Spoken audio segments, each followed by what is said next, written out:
Kau mengasihi kami Tuhan, Kau mencintai kami. Dan kami juga mencintai Engkau Tuhan, karena Engkau lebih dahulu mencintai kami. Terima kasih Bapa. Di dalam nama Tuhan Yesus Kristus, mari semua yang percaya dan dikasihi Tuhan katakan amin. Silakan duduk. Bapak Ibu sekalian, satu hal yang penting, waktu kita mengerti bahwa kita hidup oleh karena kasih karunia dan kebenaran, maka kita tidak main-main dengan dosa. Ya, tidak main-main dengan dosa. Kenapa tidak main-main dengan dosa? Karena kita mengerti bahwa kita setia kepada Tuhan bukan supaya kita diselamatkan. Kita setia datang ke gereja, kita setia melayani, kita setia untuk melakukan firman Tuhan, kita benci dosa, itu bukan karena supaya kita diselamatkan. Kita taat bukan karena supaya kita diselamatkan. Kita taat karena kita sudah diselamatkan. Saya ibadah, saya pelayanan. Karena apa? Karena saya taat. Taat karena apa? Taat karena saya sudah diselamatkan. Saya memberi perpuluhan. Bukan supaya saya diberkati, tapi saya taat melakukan firman Tuhan. Supaya apa? Enggak ada supaya apa? Karena saya sudah diselamatkan. Karena saya sudah menerima kasih karunia Tuhan. Ada orang yang hidup oleh karena belas kasihan Tuhan, kasih karunia Tuhan, lalu berkata seperti ini, ya sudah kan Tuhan sudah ampuni.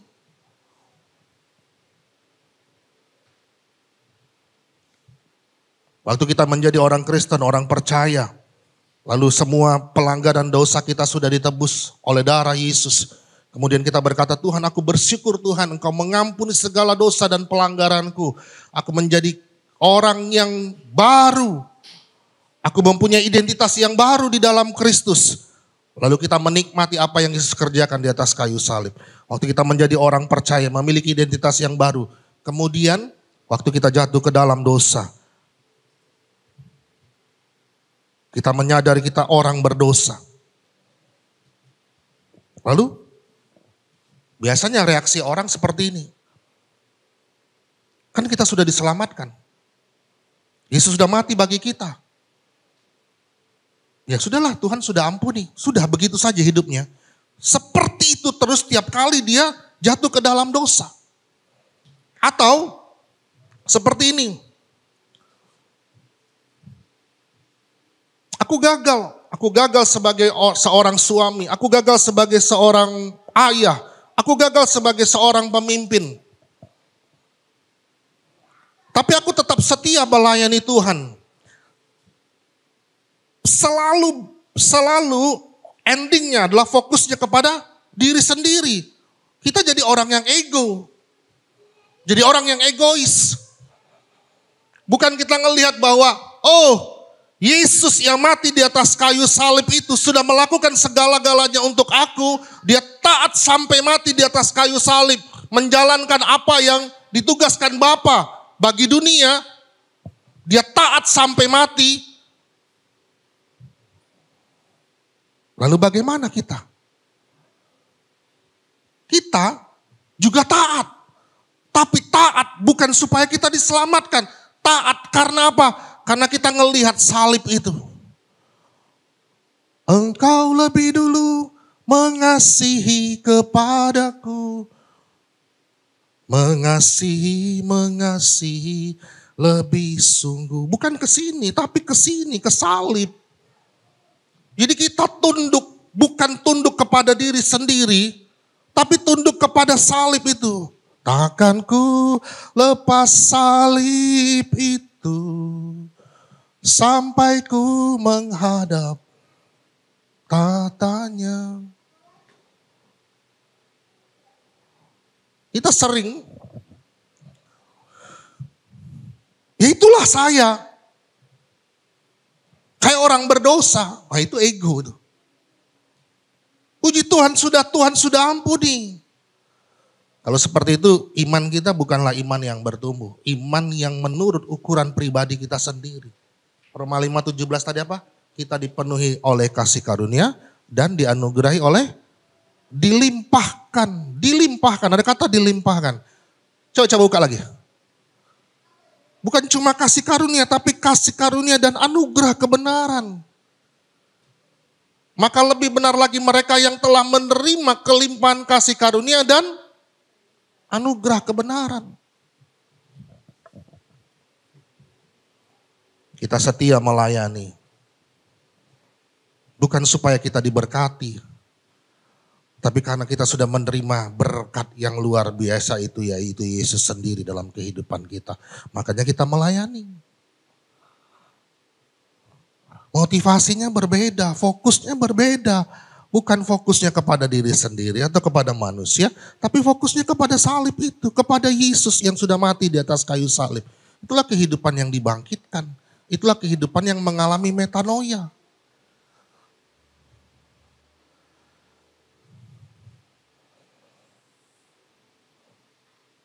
Saya berdoa gereja ini bukan hanya fokus kepada kasih karunia, tapi fokus juga kepada kebenaran. Karena Injil berbicara tentang kasih karunia dan kebenaran. Jadi kita hidup oleh karena belas kasihan Tuhan, karena kasih karunia Tuhan. Tapi ingat, Yesus mati di atas kayu salib untuk apa? Menggenapi hukum Taurat. Jadi hukum itu tidak apa? Tidak diremehkan. Aturan itu tidak diremehkan. Tidak sembarangan kita. Hidup kita. Makin hari makin benci dosa. Makin hari makin mencinta Yesus. Katakan amin. Waktu kita berdosa kita ngerti. Bahwa hidup kita sudah dibenarkan. Oleh apa? Oleh karena salib Kristus. Lalu apa? Lalu kita tidak main-main dengan dosa. Tidak hidup di dalam dosa.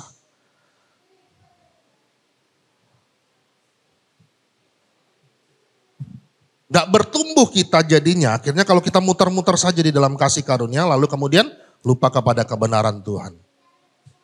Amin. Amin. Nah, hari ini saya akan khotbah tentang sebuah tema. Temanya separuh hati. Ya. Bukan seperti judul lagu separuh nafasku. Ini temanya separuh hati. Senyum Lilis. Ini separuh hati, bukan separuh nafasku. Ya. Banyak orang ya datang ke gereja lalu ada yang ngomong seperti ini. Udahlah, enggak usah terlalu serius lah ke gereja, ngapain? Udahlah, enggak usah terlalu serius lah melayani. Ngapain kau ngelayani Tuhan terlalu serius? Udahlah, jadi orang Kristen apa adanya aja lah. Ngapain terlalu serius jadi orang Kristen?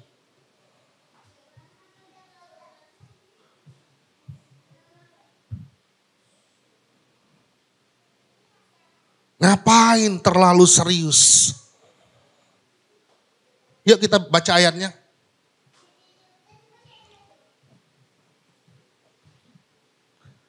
Yuk 1, 2, 3. Karena mata Tuhan menjelajahi seluruh bumi untuk apa? Melimpahkan kekuatannya kepada siapa? Kepada mereka yang bersungguh hati terhadap Dia. Dalam hal ini engkau telah berlaku bodoh. Oleh sebab itu mulai sekarang ini engkau akan. Jadi Tuhan melimpahkan kepada mereka yang bersungguh hati terhadap. Jadi mata Tuhan itu tertuju kepada siapa? Kepada orang yang sepenuh hati, yang bersungguh hati.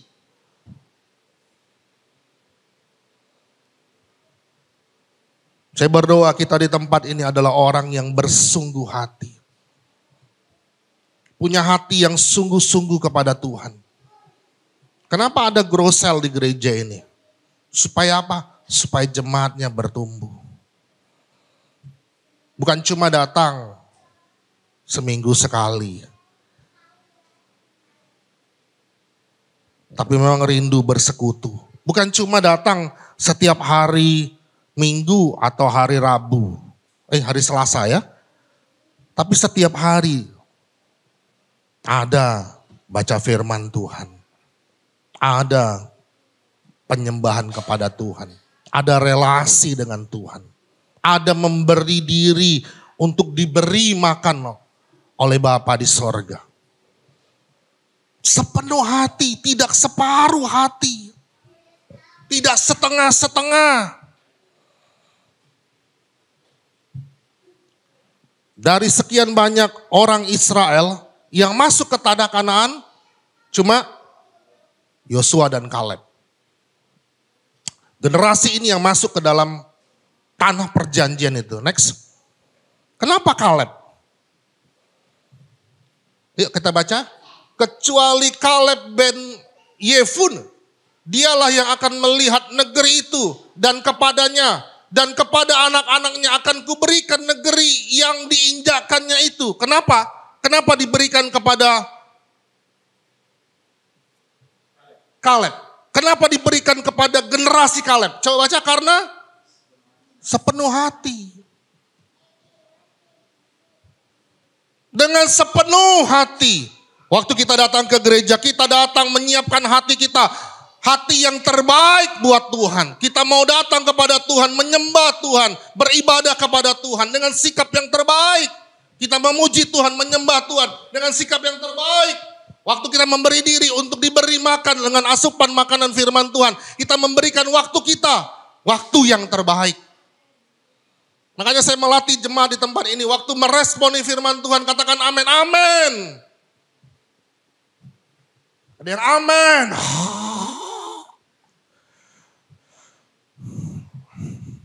Haleluya.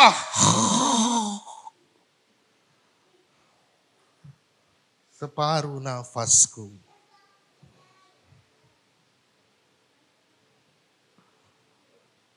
Kadang-kadang ya, kalau saya berdiri di depan ini, ada yang seperti itu. Tuhan, ampuni Tuhan.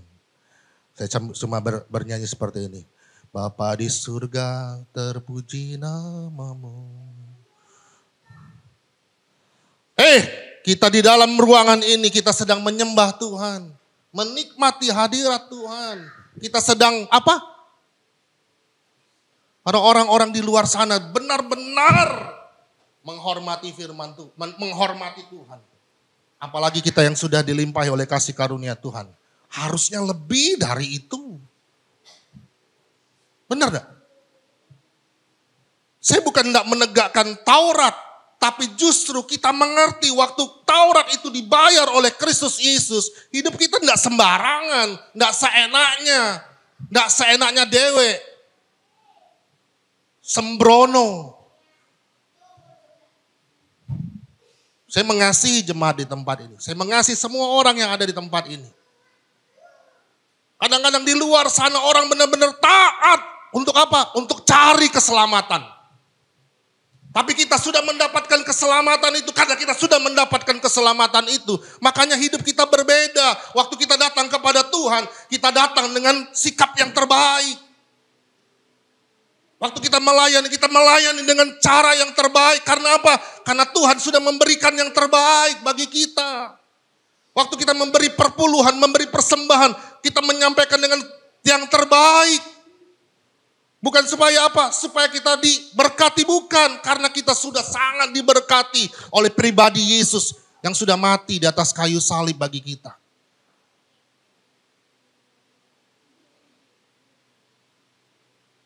Sepenuh hati. Katakan sepenuh hati. Next. Yuk baca ayat ini. Apa katanya? 1, 2, iya. Maka bangkitlah murka Tuhan terhadap orang Israel.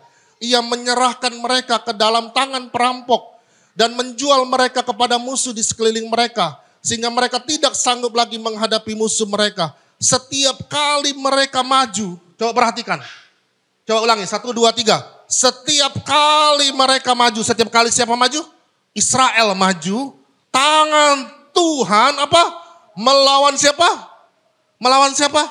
Melawan umatnya sendiri, melawan Israel. Tangan Tuhan melawan mereka dan mendatangkan malapetaka kepada mereka. Sesuai apa? Sesuai dengan apa yang diperintahkan kepada mereka. Dan oleh Tuhan dengan sumpah sehingga mereka sangat. Siapa yang buat? Tuhan yang buat. Kenapa Tuhan buat seperti ini? Kenapa terjadi seperti ini? Ini konsekuensi dari pasal yang pertama. Coba lihat. Next slide. Ini konsekuensi dari Hakim-Hakim pasal 1 ayat 27 dan 28. Ayo baca 1, 2, 3. Suku Manasye tidak menghalau penduduk Betsen dan penduduk segala anak kotanya. Penduduk Tanak dengan segala anak kotanya. Penduduk Dor dengan segala anak kotanya. Penduduk Ibelam dengan segala anak kotanya. Penduduk Megido dengan segala anak kotanya. Sebab orang Kanaan itu berkeras untuk diam di negeri itu. Setelah orang Israel menjadi kuat, mereka membuat orang Kanaan itu menjadi orang Rodi dan tidak menghalau. Jadi Tuhan berpesan kepada mereka, kepada Israel, tidak boleh ada yang tinggal di tanah perjanjian itu cuma orang Israel, cuma 12 suku Israel.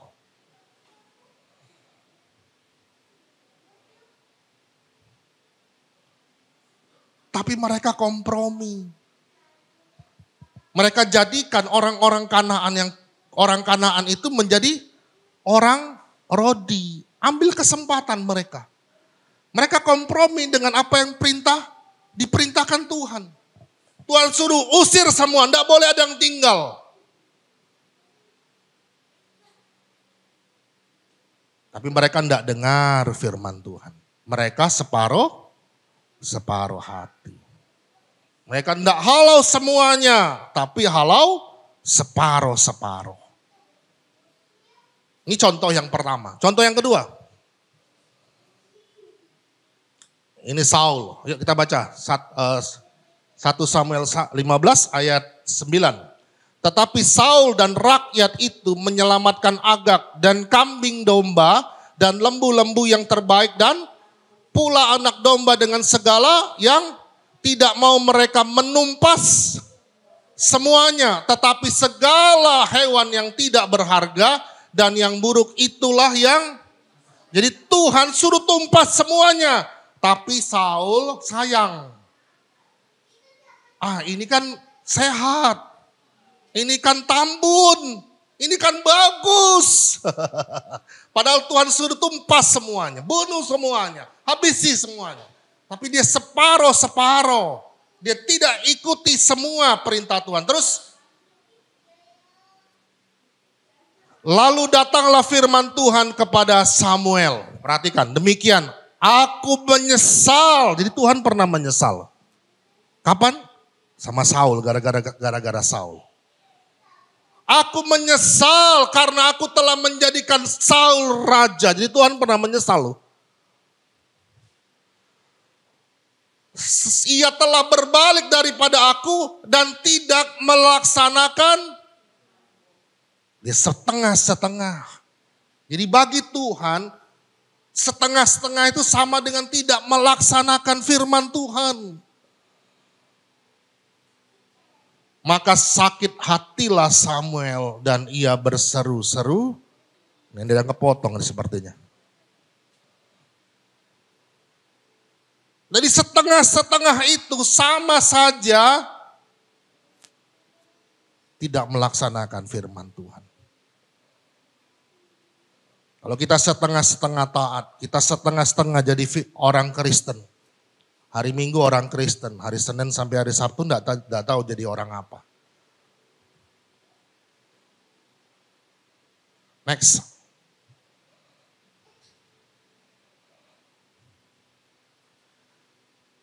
Di perjanjian baru di Wahyu 3 ayat 16. Jadi karena engkau suam-suam kuku. Apa suam-suam kuku? Tidak dingin atau panas. Tuhan bilang apa? Aku akan memuntahkan engkau dari mulutku. Terjemahan Inggrisnya coba. You are still, you are stagnant. You make me want to vomit. Still itu basi. Kau basi. Engkau stagnan, macet, mandek, jalan di tempat.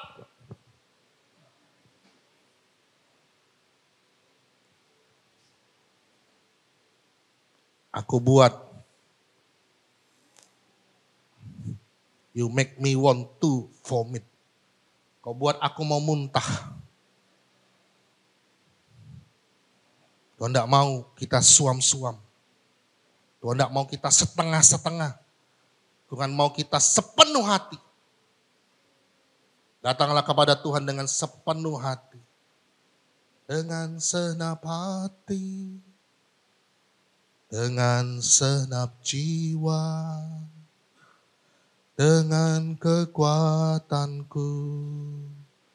Ku sembah Kau Tuhan. Dalam kekudusan-Mu. Tuhan itu adalah Tuhan yang kudus. Ku angkat tanganku. Ku rindu selalu dalam hadirat-Mu. Sebab Engkau yang kudus. Sebab Engkau yang layak terima pujian. Ya rindu dia lihat anak-anak yang dikasihinya itu datang dengan sepenuh hati. Dia mati di atas kayu salib. Total atau tidak? Totalitas enggak? Totalitas. Lawan setengah hati itu sepenuh hati. Orang yang kerjanya setengah hati, kelihatan enggak? Kelihatan. Orang yang ibadahnya setengah hati, Tuhan yang tahu.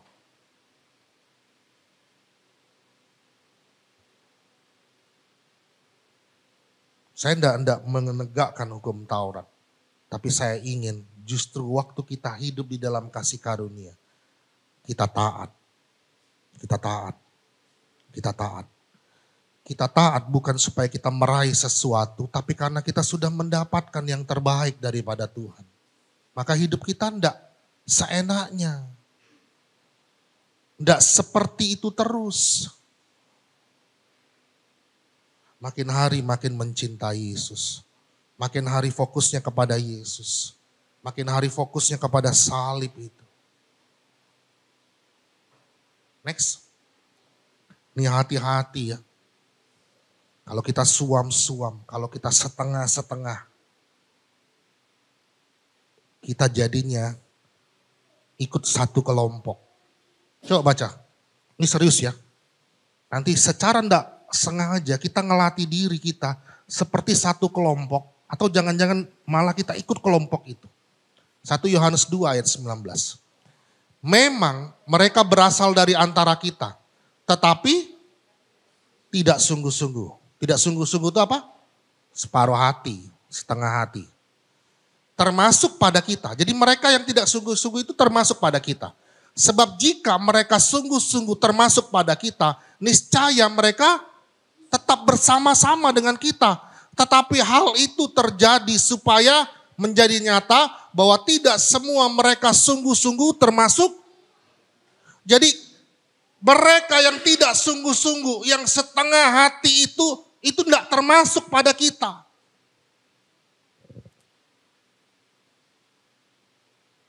Karena apa? Karena kenapa mereka tidak termasuk di antara kita? Yang tidak sungguh-sungguh itu kenapa tidak masuk? Coba ayat sebelumnya.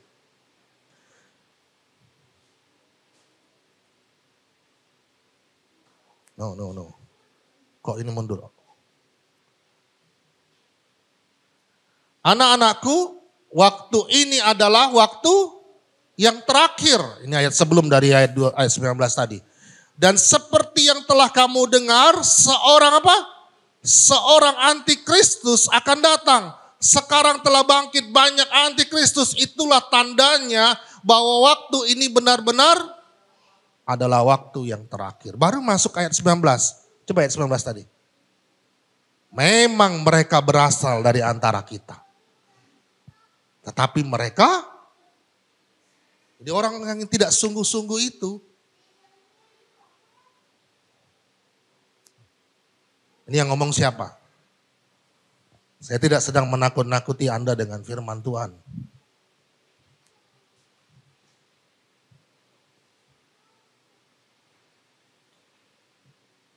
Udahlah, ngapain baca firman Tuhan setiap hari? Ngapain terlalu dalam dengan Tuhan? Ngapain terlalu dalam dengan ibadah dan segala macamnya?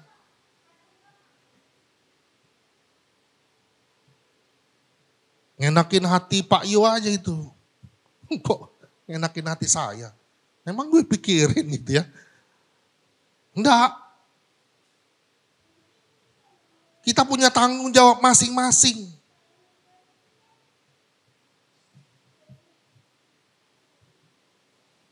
Tugas saya berdoa, tugas saya menyampaikan kebenaran itu. Responnya ada pada jemaat. Saya rindu jemaat di tempat ini sekali lagi. Ada jemaat yang dewasa.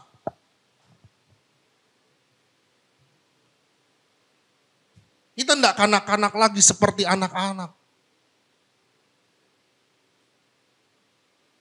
Masakan Tuhan harus membuat kepada kita sama seperti Israel yang Tuhan halau. Next.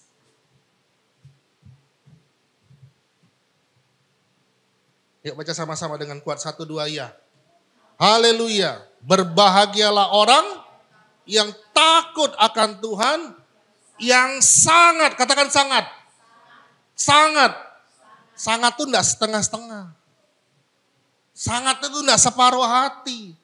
Tapi sangat suka dengan segala perintahnya. Coba Mazmur 1. Enggak ada di sini. Mulai ayat yang pertama. Saya rindu kita seperti ini. Yuk, berbahagialah orang yang tidak berjalan menurut nasihat orang fasik. Yang tidak berdiri di jalan orang berdosa. Dan yang tidak duduk dalam kumpulan pencemooh. Terus, tetapi yang kesukaannya ialah Taurat Tuhan. Dan yang merenungkan Taurat itu siang dan malam. Terus, ia seperti pohon yang ditanam di tepi aliran air. Ia menghasilkan buah pada musimnya. Dan yang tidak layu daunnya, apa saja yang dibuatnya berhasil. Terus, bukan demikian orang fasik. Mereka seperti sekam ditiupkan angin. Terus, sebab itu orang fasik tidak akan tahan dalam penghakiman. Begitu pula orang berdosa dalam perkumpulan orang benar. Terus, sebab Tuhan mengenal jalan orang benar. Tetapi jalan orang fasik menuju kebinasaan. Kita bukan orang fasik. Kita orang benar yang dibenarkan oleh pengorbanan Kristus di atas kayu salib. Hidup kita yang sudah dibenarkan itu tidak kita buat main-main, tapi kita menghargai karya Kristus di atas kayu salib bagi kita. Amin. Amin. Kita setia ibadah sama Tuhan. Baca firman Tuhan. Datang ke Grosel. Kita rindu. Karena apa? Karena kita sepenuh hati kita. Karena Tuhan sudah totalitas kepada kita.